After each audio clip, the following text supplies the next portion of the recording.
والله يا أسعد خويا، يا أسفا على الشعب المغربي المغلوب على أمره. هذا القرار في دولة إسلامية لن يتجرأ أي ولي أمر في دولة إسلامية أن يقوم بهذا القرار، ألا وهو إلغاء الشعيرة، شعيرة الله سبحانه عز وجل. يأتي ملك المغرب ويخاطب شعبه ويقول له سألغي عيد الأضحى. يا والله أخي ما قال هكذا، الله يهديك يا والله أخي. العظيم غير أنا سمعت خطابه. لا والله إله. الشعب المغربي المقهور أبكي عليه ليل ونهار. أمره راح بين ليلة وضحاها. يأتي رئيس الأوقاف ويقول للشعب المغربي لا يوجد عيد الأضحى. والله أنا بكيت مكان المغاربة المغلوبين على أمرهم. يأتي ملكهم أسألك بالله، بكيت يا أمير؟ والله غير بكيت يا أسعد. والله والله يحبكم يا مغاربة، الرجل يحبكم غير بزاف. بكيت على شؤون إخواننا المغاربة. والله أمر خطير يا أسعد. لن أرى في حياتي أن ولي الأمر ينهي شعبه على شعائر الله سبحانه عز وجل. يا أخي أنت فاهم الموضوع غلط يا أخي. لا لا لا لا، والله أنا سمعت الخطاب يا أخي أسعد. ها هو الخطاب يا أخي، ها هو الخطاب عندي، ها هو الخطاب. سمعته بأذني. جاي تبكي على الأقل يا أخي، ابكي على حاجة صحيحة، لا تبكي لي على حاجة وأنت مغلوطة يا أخي. أسعد لا، أتركني أتكلم، أتركني أتكلم. يا الأمير، أمير أنا أريدك إذا بكيت تبكي على حاجة وأنت فاهم، ما ينفعش تبكي وأنت مش فاهم حاجة. أنا أبكي على أحوال الشعب المغربي المغلوب على أمره. والله يا أخي بكيتني يا أخي، بكيتني.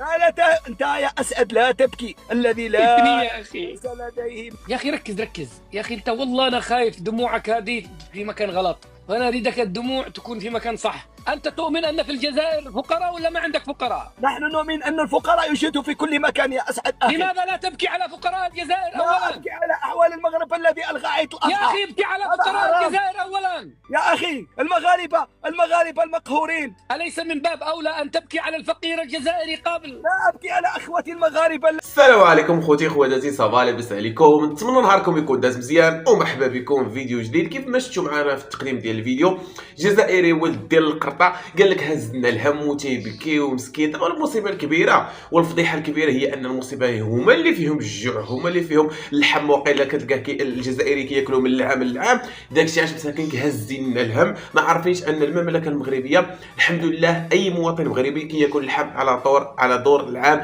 من طنجه حتى الكويره. وهما مساكن قال لك اسيدي ان الله وامير المؤمنين وحقه وحيد الشريعه الله عز وجل. هو ما حيدش الشريعه الله عز وجل، الصلاه صلى كل شيء في المسائل ديالو الا الاضاحي اللي ما غتذبحش بسبب القله ديالها، خصوصا اننا يعني بعد المواسم ديال الجفاف. يعني الا في حاله كون كنذبحنا الحواله حنايا هذا العام هذا، يعني راه كان المواطن المغربي ممكن يشريه ب 300 400 درهم، لان النسبه ديال الاضاحي نقصت في المغرب بواحد الوتيره كبيره. لهذا سيدنا الله ينصرو قال اننا ما غنعيدوش هذا العام حفاظا على السلاله ديالنا، وكذلك يعني المواشي تكثر، على عكس الحاضره ديال الجزائر اللي ما كتفهمش هذه المواضيع، خصوصا انهم بداو يطبلوا هيتو. والمصيبه الكبيره هو انه الا سولتيه سولو قول له الجزائر شحال من مره ما عيداتش، ما غيعرفش حتى شحال من مره ما عيداتش، ويجي كيحل فمو على سيادو المغاربه. المهم خوتي خواتاتي ما طولش لكم بزاف، نخليكم تشوفوا اسعد الشرايين طلعها عليه ديال بصح، ونتلاقاو في النهايه. الذين هم يا أخي ابكي على روحك، ابكي على روحك أنت أولا. لا أبكي عليهم. الجزائر والله بألف خير يا أخي أسعد، والله ما عندك فقر، أنت ما عندك فقر. لم أبكي، أنا أبكي على أحوال إخوتي المغاربة المقهورون المغلوبون على أمرهم. والله أبكي دموعا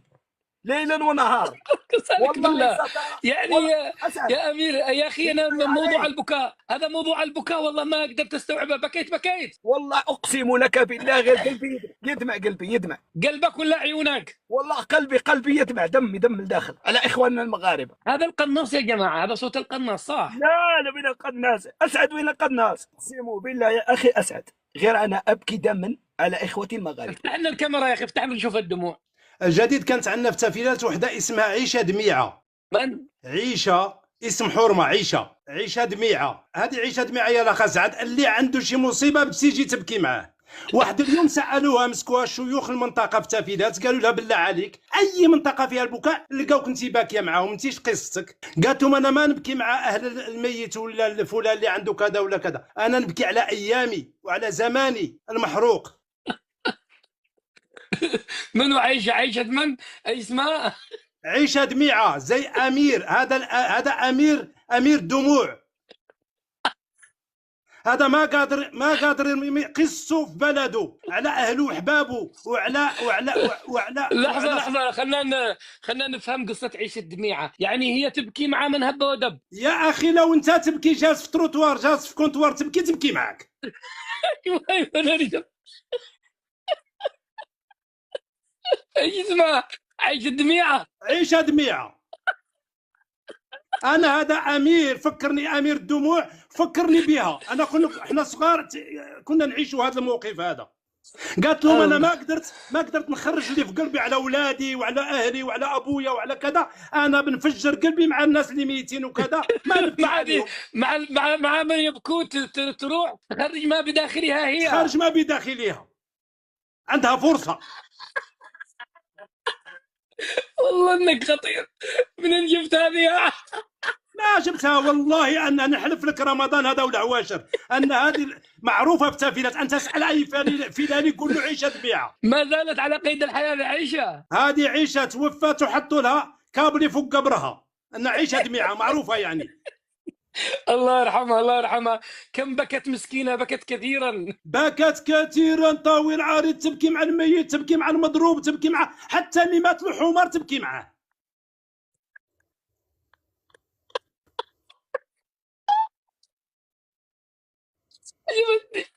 عجبتني قصة عيش الدميع. والله العظيم يا سعد احكيك انا الصح ان امير الدموع هذا امير الدموع والله ما يبكي لا على المغرب ولا المغاربه ولا الملك ولا فلان ولا علان. والله بيبكي على زمانه وعلى ايامه وعلى حكومته وعلى بلده. والله جاي تفجر عنا هنا. روح تفجر هناك عندك يا اخي لا تفجر علينا هنا. ايوه عبد المجيد قول له يا الاخ امير جزاك الله مليون الف خير. العواشر هذه ورمضان هذا روح الله يطول عمرك تفجر في بلدك. اما احنا بلدنا عايشين فيها ملوك. شوف احنا العيد لغينا علشان المغاربه كلاو كله الخرفان. ما خلينا خرفان احنا اللي كليناه. ايوه قول له ليش لغيته.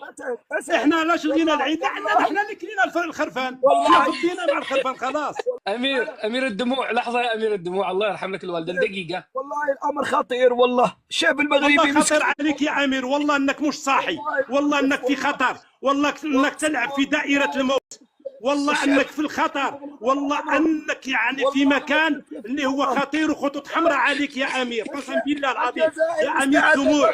والله عيشه دميعه. لو كنت زماننا كنا جوز يا عيشه اخواني دميعه. يا اخوان انت الان تعترض على بكاء الاخ الامير عبد القادر لانه يبكي على خيبته وعلى مشاكله الداخليه جاي يدرفن على المغرب. نعم. هو هذا القصد. نعم ايوه خلاص صافي وصلت. والله ما له علاقه بصفه نهائيه على المغرب. شوف والله ان الجرح اللي فيه حتى البكاء اللي بكى علينا هنا والله ما يتعالج. يا اخوان الكرام انا ساناقش امرا مغربيا. هو الاصل انه لا دخل لنا في هذا الموضوع. ملك قال لشعبه لا تذبحوا اضحيه في العيد. صافي ما لنا دخل. المفترض انه الاصل امر عائلي، يعتبر عائلي حتى لا نقول داخلي. يعتبر امرا داخليا عائليا مغربيا.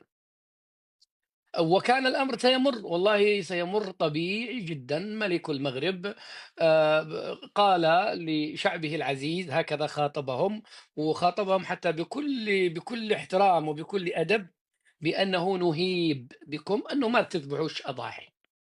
ما تذبحوش اضاحي. ليش؟ لماذا؟ ما هي الاسباب؟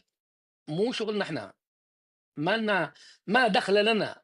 ما دخل لنا. المفروض انه هذا امر عائلي. انا اؤكد ان المساله عائليه كانها عائليه حتى ليست مساله نستطيع ان نقول مغربيه او داخليه. لا، عائليه كانه رب البيت قال لبيته واولاده وعائلته الكبيره المغرب انه لو سمحتوا ما فيش داعي نذبح اضحيه لهذا العيد. وكان الامر سيدوز عادي جدا ما فيش اي حاجه. وحصلت 4 مرات في المغرب. حصلت عام 2063 وما ادري كم مرات. يعني هذه المره الرابعه التي تحدث انه ملك من ملوك المغرب ينادي شعبه بانه لا تذبحوا اضحيه. الاصل كما قلنا ان الامر يمر عادي جدا وفي كثير من البلدان اتخذ هذا القرار. لكن رده الفعل عند اخواننا في الجزائر خلتني افتح هذا اللايف. هي الذي خلتني افتح هذا اللايف وخلتني اتعاطى على رده الفعل الفقر إلى الانتصارات إلى درجة أنهم يأتون يبحثون عن انتصار في الخروف المغربي. يعني الإعلام الجزائري والكائن الجزائري والكائن التبوني لا يجدوا شيئا إلا أن يأتي ليمتطي ظهر ذلك الخروف المغربي التي سيعتقه المغاربة لوجه الله. يا أخي المفروض تفرحوا أنه في خرفان لم تذبح، والله كانوا المفروض تفرحوا إخواننا وردة فعل يا إخواني غير متوازنة إطلاقا، تدل على الكلام الذي دائما أننا نردده، أنهم محور الارتكاز عندهم هي المغرب. قلت لكم تبون يقوموا الصبح، تبون وشنقريحة وكلهم يقوموا الصباح قبل ما ياخذوا القهوة، قبل حتى هذاك اللي يجي في العيون، يعني نقول له في اليمن الملاغ. شفتوا بعض الناس ويقوموا في عيونها كذا حاجات أنا صمغ، عاد عمي تبون ما قد شال الصمغ، أول حاجة يقول المستشار حاجة إيش حصل في المغرب، وعلى ضوئها يقوم يمارس نشاطه كرئيس. على ضوء ما سيقال له يقوم يمارس الرئاسة الجزائرية. هو ما يقومش يمارس هكذا بدون ما يشوف، أول حاجة يقوم يدور الملك خطاب، الملك قرر، الأقجع قال شيء، بوريطة صلح حاجة، داروا شيء، كاين مشكلة، كاين حاجة في المغرب، وعلى ضوء ما يحدث في المغرب يدخلوا، يقوم عمي تبون وعمي شنقريحة يمارسوا مهامهم الوطنية في القوة الضاربة. هكذا قدركم أيها المغاربة، أنكم الفعل والجزائر هي ردة الفعل. طبعا الحديث متشعب حول هذا الموضوع، ويعني أنا سأركز في هذا الموضوع على ردة الفعل الجزائرية، ردة فعل أقل ما يقال عنها أنه والله لو قدر لي أنا شخصيا هؤلاء الذين علقوا على قرار الملك محمد السادس بمنع الأضحية، هو كان المفترض نضحي بكم انتم. والله حرام في الخرفان. والله يا أخي أنه الأصل أنكم تكونون أنتم من يوم العيد من يتم هذه العملية يوم العيد به. حرام يا أخي الخرفان، في تخريف أكثر من التخريف الذي أنتم فيه. هل هناك خرفنة في هذه الدنيا أكثر من خرفنتكم إلى أنكم تأتون وتتشنجون وتتدخلون وتؤولون أن هناك كارثة في المغرب؟ أي يا أخي قال لك ملك البلاد ألقى العيد، يا عيبة من الخرفان. والله والله بزاف عليكم خروف العيد حق المغرب، أمانة بزاف عليكم. قال لك الملك أمير المؤمنين ويسخرون، ألغى العيد، ألغى العيد. هكذا هم حللوا، هكذا هم استنتجوا، هكذا هم فهموا، رغم أن القرار واضح يا أخواني، القرار واضح وضوح الشمس. شعبي العزيز، نهيب بك أن تحيي عيد الأضحى إن شاء الله وفق طقوسه المعتادة ومعانيه الروحانية النبيلة وما يرتبط به من صلاة العيد في المصليات والمساجد وإنفاق الصدقات وصلة الرحم. أوه! أيها الظاهرة الخروفية يا أخي، ظاهرة الخرفنة هذه يا أخي، والله المفترض دون أن نناقش خرفان المغرب نناقش خرفان الجزائر البشرية. ما يا الله من اللايف، أنا بيطير اللايف بعد شوية. يا عالم، يا عالم إيش هذول الناس، إيش هذا البشر. وقال لهم بس لا تذبحوش، القرار انه لا تذبحوش الاضحيه، اما العيد هو العيد، بتقوم الصبح تلبس الجلابه المغربيه الانيقه دي اللي مثل هذه بحال هذه، وتروح تصلي العيد، وبعد صلاه العيد تذهب الى اهلك وتزور اهلك وتعمل مع اهلك الواجب وتتصدق وصله الرحم، كل شيء كما هو، في ناقص شيء. قال لك لا امير المؤمنين الغى العيد. يا بالله عليكم يا جماعة، أيهما أولى أن يذبح يوم العيد؟ أيهما ينبغي أن يكون أضحية للعيد؟ من الخروف المغربي ولا هذا الكائن الذي بهذا التفكير الضحل؟ والبعض الآخر، وأنا سأناقش المغاربة الآن، سأناقش المغاربة في هذا الأمر نقاشا أخويا، يعني حتى نفهم إحنا بما أننا فتحنا الموضوع، إذا أراد المغاربة، هذا أمر داخلي، إن أراد المغاربة أنهم يعني يردوا على أسئلتنا أهلا وسهلا، ما يردوا تستطيعوا تقولوا لنا يا أخي مالك دخل، هذا شأن داخلي. إحنا أحرار نذبح خرفان، نذبح حمير، نذبح بقر، نذبح دجاج بلدي، ما حتى نذبح سمك، إذا تريد نذبح سمك نذبح سمك عادي. إحنا نقول لكم حاضرين يا أخوان المغاربة، الأمر عائد لكم، وأمر ذبيحة، أمر ذبيحة ما لا يتعلق لا بسياسة ولا بدبلوماسية ولا بقرار سيادي ولا بقوة ضاربة ولا يعني أمر داخلي بين المغاربة وخرفانهم. ايش حشروا الخرفان الجزائريين؟ ايش حاشر خرفان الجزائر في الموضوع؟ ايش خاشر الشنقريحات والتبونين؟ يا اخي علاقه، يعني قرار بين المغاربه وخرفانهم. لماذا تتخرفنون انتم اخواننا في الجزائر؟ ما دخلكم في الموضوع. واحد يقول لي الله مساكين بلا لحمه، المغاربه بلا لحمه، ما عندهم لحم. ويلا على المغاربه مساكين، ماذا اقول لحمه؟ قالوا المغاربه اصبحوا نباتيون لا ياكلون اللحوم. والله انك تتمنى حتى ربع طاجين يا مجرم. والله انك تتمنى حتى نص طنجيه، تشم هكذا، تشم الطنجيه تشم الطنجيه شم، ما تطولها، انت ما تطولها. والله ما تطولها ولا توصل اليها وما توصل اليها. فانا لفت نظري هذا الموضوع، مساله الخرفنه وتاويل تاويل الموضوع بشكل. شوف حتى بيبين لهم الملك هنا، واخذا بعين الاعتبار ان عيد الاضحى هو سنه. شوف حتى فقهيا عادي جدا الانسان ما يذبحش اذا وجدت موانع، هو سنه مؤكده مع الاستطاعه، فان القيام بها في هذه الظروف الصعبه سيلحق ضررا محققا بفئات كبيره من ابناء شعبنا، من ابناء شعبنا، هكذا يقول الملك محمد السادس. هنا قال سنقوم ان شاء الله، هو الملك محمد السادس سيقوم ان شاء الله. يا أخي فكنا يا أخي، مش وقتك. سنقوم إن شاء الله تعالى بذبح الأضحية نيابة عن شعبنا، وسيرا على سنة جدنا المصطفى عليه أفضل الصلاة وأزكى السلام، عندما ذبح كبشين وقال هذا لنفسي وهذا عن أمتي. يعني في الأمر متسع، وفي الأمر مجال أنه يذبح عن شعبه، والأمر طبيعي جدا. أنا لي وجهة نظر في الموضوع، وجهة نظر تحليلية يعني ربما ما التفت إليها أحد. الناس يناقشون الموضوع الاقتصادي و- وندرة الخرفان، ولأنه المغاربة مساكن ما عندهم درون يقوموا يعدوا الخرفان، والمفروض تشتروا لكم يا أخوانا في المغرب، شوفوا لكم طائرتين درون هكذا، تقوموا تعدوا هكذا بالدرون، عشان تعرفوا كم عندكم يوم العيد وكم عندكم، وعندكم ولا ما عندكم، وحالتكم حالة. يعني ضروري من الدرون. عمي تحس الشهداء، اي والله العظيم حصى ابوهم بالدرون، دق دق دق دق دق على واحد واحد، وعرف كم عنده راس بقر وكم عنده غنم، بس الشهداء ما عرف كم العدد، ما زال يتخبط الى هذه اللحظه. وانتم يا اخواننا في المغرب يلزمكم درون، درون كنت عد الغنم من اول السنه، تعرفوا عندكم ما خرفان للعيد ولا ما عندكم خرفان للعيد. قبل ان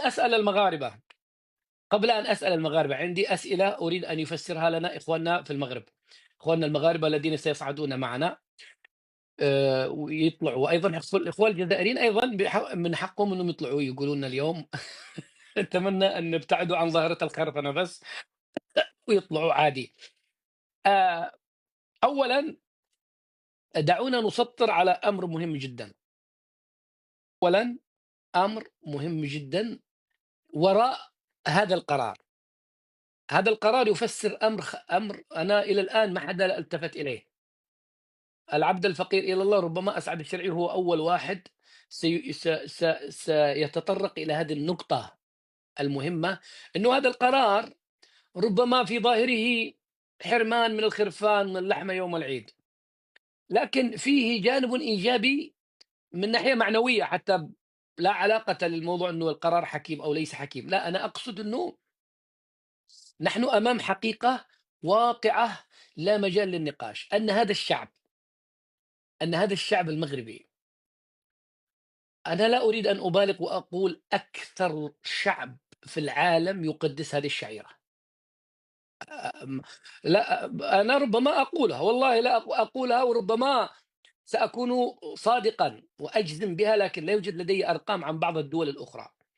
لكن معروف، من المعروف ما معنى عيد الأضحى عند المغربي، معروف جدًا ما معنى عيد الأضحى عند المغربي، وأن هذه الشعيرة مقدسة جدًا، وأنه عيد الأضحى في المغرب لا ينافسه عيد في أي مكان آخر، لا من حيث الطقوس، ولا من حيث الأضحيات، ولا من حيث الأجواء العيدية. أنا عشته، أنا نفسي عشته، وأقسم لكم بالله إني كنت ناوي أعيشه مرةً أخرى في هذا العيد القادم. لكن ربما لأنه ما فيش خرفان سألقي الفكرة، لكن أنا ربما تتضح لي أنه أنا في أشياء من القرار أنا مش فاهمها. إذًا نحن أول حاجة عليك أن تدركوا أنه عندما يطلع ملك البلاد ويقول لا تذبحوا، أولًا هذا دليل على أن الشعب كله يذبح، هذا واضح. لو كان الأمر أن الشعب المغربي مثل شعوب كثير من البلدان لا يقدسون تلك الشعيرة، يقدسوها بتلك القداسة، الفقير والغني يا أخي فكروا من حولي العيد هذا، من حول الحولي حق العيد من بعد العيد اللي مضى وقالوا بيجهزه، لا بعده. بعض الأسر أنا عرفت أسر تجمّع الفلوس، تجمّع المدخرات، درهم فوق درهم فوق درهم فوق درهم، لما يجمعوا 5000 درهم هكذا يروحوا يشتروا بها خروف يوم العيد. إذًا لو كان هذا الشعب لا يقدّس هذه الشعيرة، ولا يهتم بهذه الشعيرة، ولا هو مُعتاد أن يذبح بشكل اعتيادي لما لجأ الملك إلى هذا القرار، ولما كان هناك ندرة أصلًا في الخرفان. لكن لأنه هذا الشعب من أكثر إذا لم تكن أكثرها، والله أنا ما أعتقدش إن أحد ينافس المغاربة في يوم العيد، ما حدا ينافسهم. ما فيش ولا بلد ينافس المغرب. لا أقول في عدد الخرفان التي تُذبح، لأ في مسألة مسألة تقديس الشعيرة هذا. يا أخي صلاة العيد في مسجد الحسن الثاني ما شاء الله، ويروحوا يا أخي يذبحوا الخرفان بأنفسهم، تنتشر معاني جميلة. أنا لما كنت عند تلك الأسرة الكريمة في حي مولاي رشيد في كازابلانكا، ولقيت الأطفال وكيف كانوا يحرقوا الراس ويتبادلوا البلفاف ويتبادلوا الهدايا. يا أخي أجواء عيدية كبيرة. إذا لجوء ملك البلاد إلى أن يقول لشعبه العزيز لا تذبحوا دليل أولا على أنهم يذبحون، هذه أول واحدة سطروا عليها. هناك بلدان ما عادوا يذبحوا، هناك بلدان قد أهملوا هذه الشعيرة أصلا، هناك بلدان أصبح مثلا تعطى فلوس. أنا نفسي في اليمن أخرجها مالا، يعني أرسل قيمة الأضحية للأهل وهم يشترون لحما من الجزر ما يذبحوا. يعني كثير من الدول ما عادت تهتم أصلا، اللي يخرجها فلوس واللي بعضهم يستأجر. أنا أعرف دولة تستأجر خرفان عشان توري العيال إني ذبحت خروف وهي ما ذبحت. في خرفان للإيجار، في بعض الدول خرفان للإيجار موجودة. فوجود ملك المغرب وتأكيده على أنه يا شعبي العزيز لا تذبحوا، أولا دليل على أن كلهم يذبحون، هذه واحدة. يعني على مدار السنين شعب مغربي كله ربما لا يوجد بيت إلا وذبح فيه خروفا، وبعضهم خروفين. هذا أول شيء عليكم أن تقروا بهذه القيمة، أنكم أمام شعب يقدس هذه الشعيرة، وأمام شعب يعني حاجة. بعضهم ما عنده حق الخروف، ما عندوش، لا يملكه، ويجمعوا له أهل الحارة واشتروا له خروف وذبح. هذه أول قيمة. يا رجل صلى على النبي، أنا أعتقد أنه كل عيد أضحى يذبح في المغرب 1,500,000 خروف، أعتقد، والله أعلم أن هذا العدد صحيح. ممكن يأكدوه المغاربة 1,500,000. أعتقد أنه 1,500,000، 1,500,000 خروف يذبح في المغرب كل سنة. أنا أعتقد لا يقل عن 1,500,000 خروف يذبح في المغرب كل عام. صلي على النبي. والله كنت أنا وعبد الواحد، والله العظيم الله يذكره بالخير. ها هو ممكن يشاهدني عبد الواحد الآن. آخر يوم في المغرب.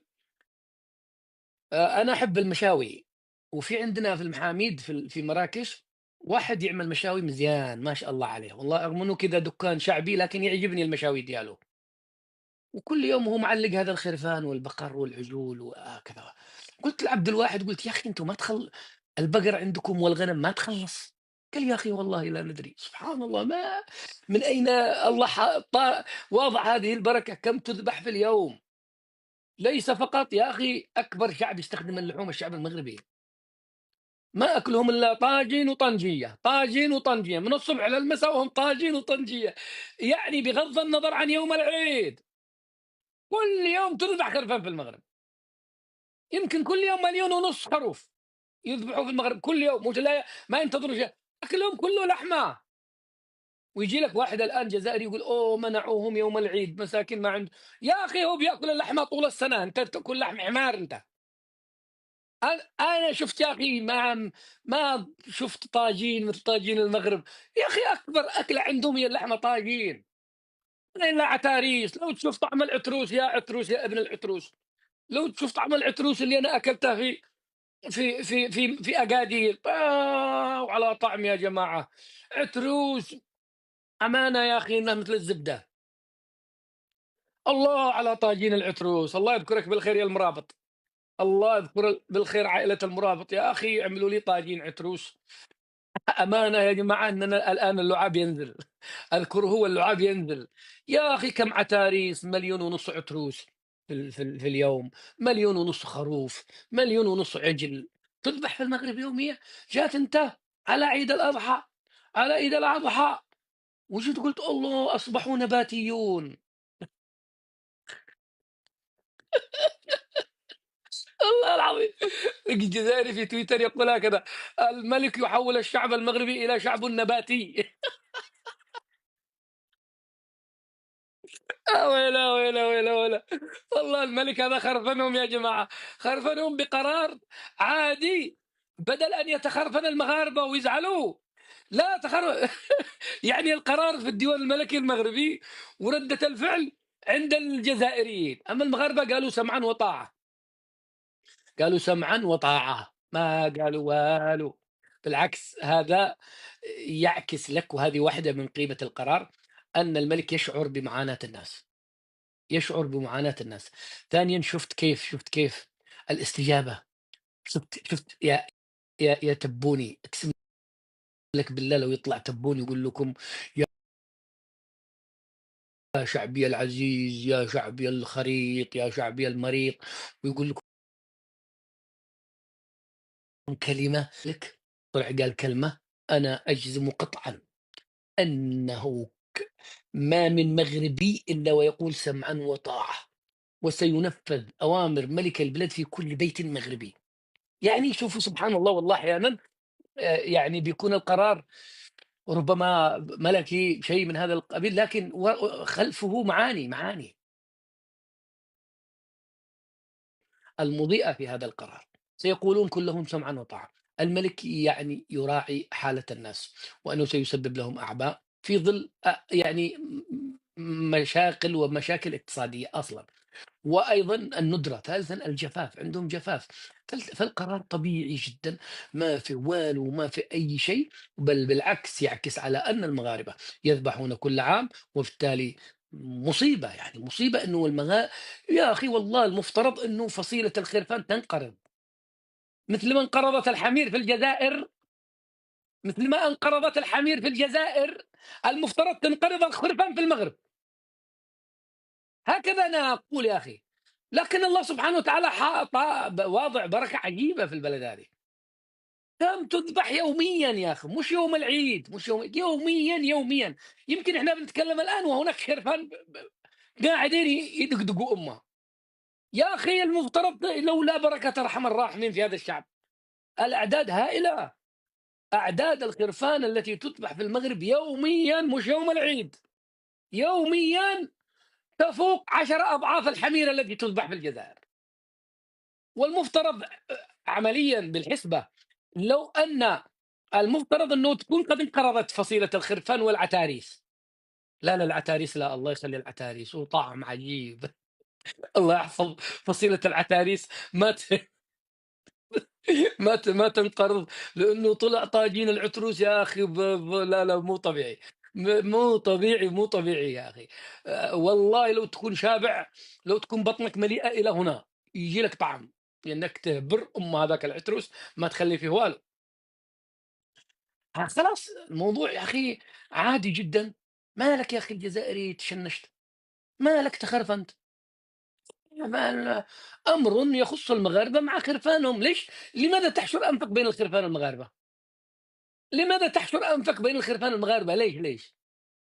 لماذا تحشر نفسك مع العتاريس والخرفان في المغرب؟ أمر يخص المغرب والخرفان حقهم والخرفان ديالهم. ليش أنت هكذا؟ ماني عارف يا أخي. حتى على مستوى الخروف المغربي لا تقولوا بعد تهديد. أنا خايف عمي تبون يروح يتهور ويلغي رمضان. لأنهم يشوفوا المغرب يزور وزاروا، المغرب يلغي والغوا، المغرب يقرر وهم يقرروا. المغرب ألغت أضحية العيد. أنا خايف تبون يطلع يقول ما فيش رمضان هذا السنة. اذكروا والله يا أخي مجتمع غريب وعجيب. طيب قبل أن أطلع القسط، أطرح تساؤلات للإخوة المغاربة. إن أرادوا أن يردوا علينا ردوا ويناقشونا فيها. إذا رأوا أننا نتدخل في الشأن الداخلي لا، على عادي يقولون يا أخ سعد تناقش ردود أفعال العالم الآخر في هذا القرار، واتركنا في حالنا لا تتدخل في شؤوننا الداخلية. هل أنا أريد أفهم الآن، هل القرار الملكي هذا سببه ما أعرف أيوه كلمة ذا وباء وحاء ما تذكروهاش. أضحية، قولوا أضحية أحسن تقريبا. ما تذكروش كلمة.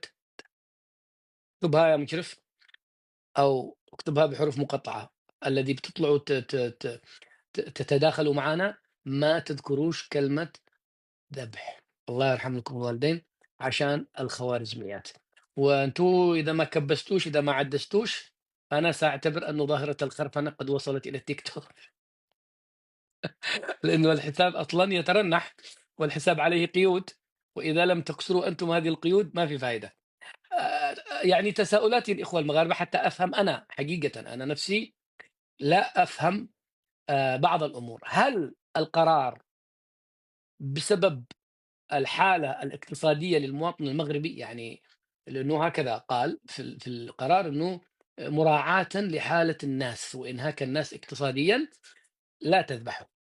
هل المشكلة عندكم مشكلة تحديات اقتصادية، أنه جيب المواطن المغربي مرهق متعب، يعني المال ما عاد عندهم لدرجة أنه لن يستطيع أن يضحي كثير. سيضحي ربما 80% من الشعب المغربي، لكن مراعاة أنه الفقير سيرى الغني يضحي، فستكون هناك ما يشبه الفجوة.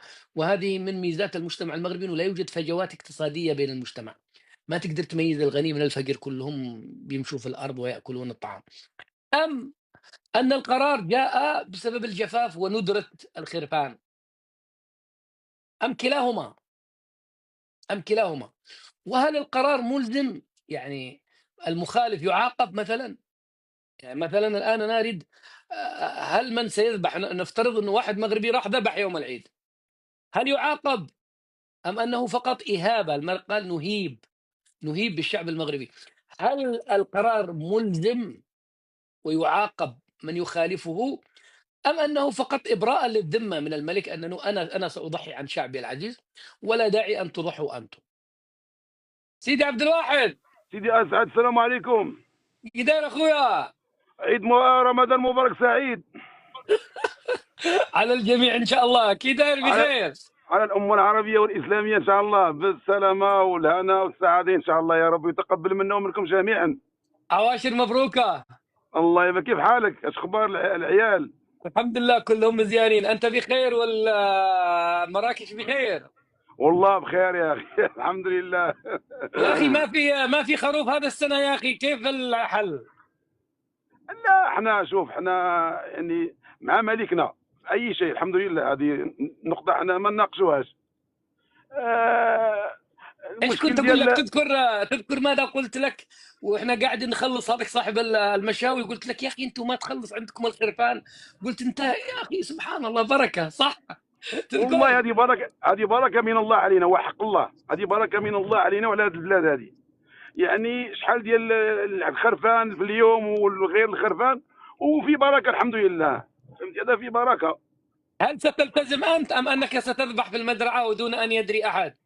لا لا التزم يا اخي والله تلتزم. علاش؟ هذه فيها منفعه الامه المغربيه، ماشي من ناحيه الناس ما عندهمش الفلوس او شي حاجه من هذا القبيل. يعني احنا الا ضحينا احنا عندنا خصاص في المواشي وهذا آه معروف. بسبب الجفاف. سبب الجفاف. اللهم هادشي اللي غادي نضحيو في نهار مثلا منيول او منيول ونص ديال الاكباش، خلاص خليهم يمشيو بها اخي السنه كلها. هذا فيه خير وبركه. وبعدين انتم اصلا شابعين لحمه يا اخي، انتم طول السنه لحمه. لا والله والله البلد يا اخي فيها بركه وحق الله لا فيها بركه. يا رجل انا وحدي اجلس شهر في المغرب يمكن انا ادق 10 خرفان انا وحدي. انا سبحان وياك يا الله. اخي انا وياك. ما انا خلينا وانت غالب يعني من دون العتاريس والدجاج البلدي.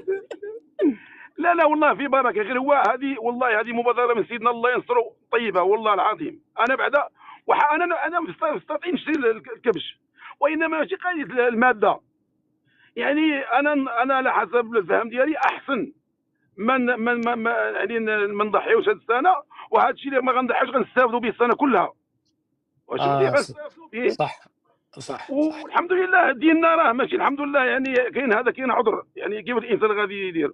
وشوفوا المغاربه والله الا كلهم فرحانين وكلهم مع قرار سيدنا الله ينصرو. كل شيء زعما ما كاينش شي واحد غادي يمشي يذبح في التخابيه ولا لا ما عندناش داك الشيء. لا حنا فرحانين ومبسوطين وشابعين اللحم عندنا يا اخي موجود التشتي بعينك يا اخي. ما شاء الله تبارك الله.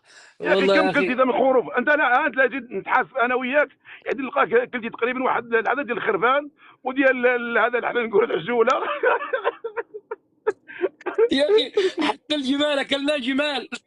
حتى ايوا حق عندك الناس ديال صحراء. بوجدور. ايوه تحيه الشرفه ديال بوجدور يا اخي. كنا الجمال كلناهم ما خليناش شيء. قال عبد الواحد هذا الجمل لنا. قلت يكفيك ولا ما يكفيك؟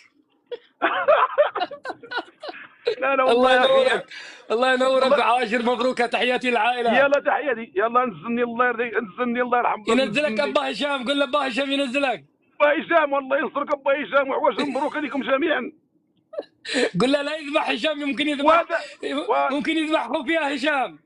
سيدي اسعد. فوالا خوتي خواتاتي وصلنا لنهايه الفيديو. نتمنى ان الفيديو يكون نال الاعجاب ديالكم، يكون حسن الظن ديالكم. الى عجبكم الفيديو ما تبخلوش بواحد لايك، بارطاجيو الفيديو مع الاصدقاء ديالكم باش يوصل جميع المغاربه في جميع انحاء العالم. خوتي خواتاتي خليت لكم الراحه. نتلاقاو في جديد.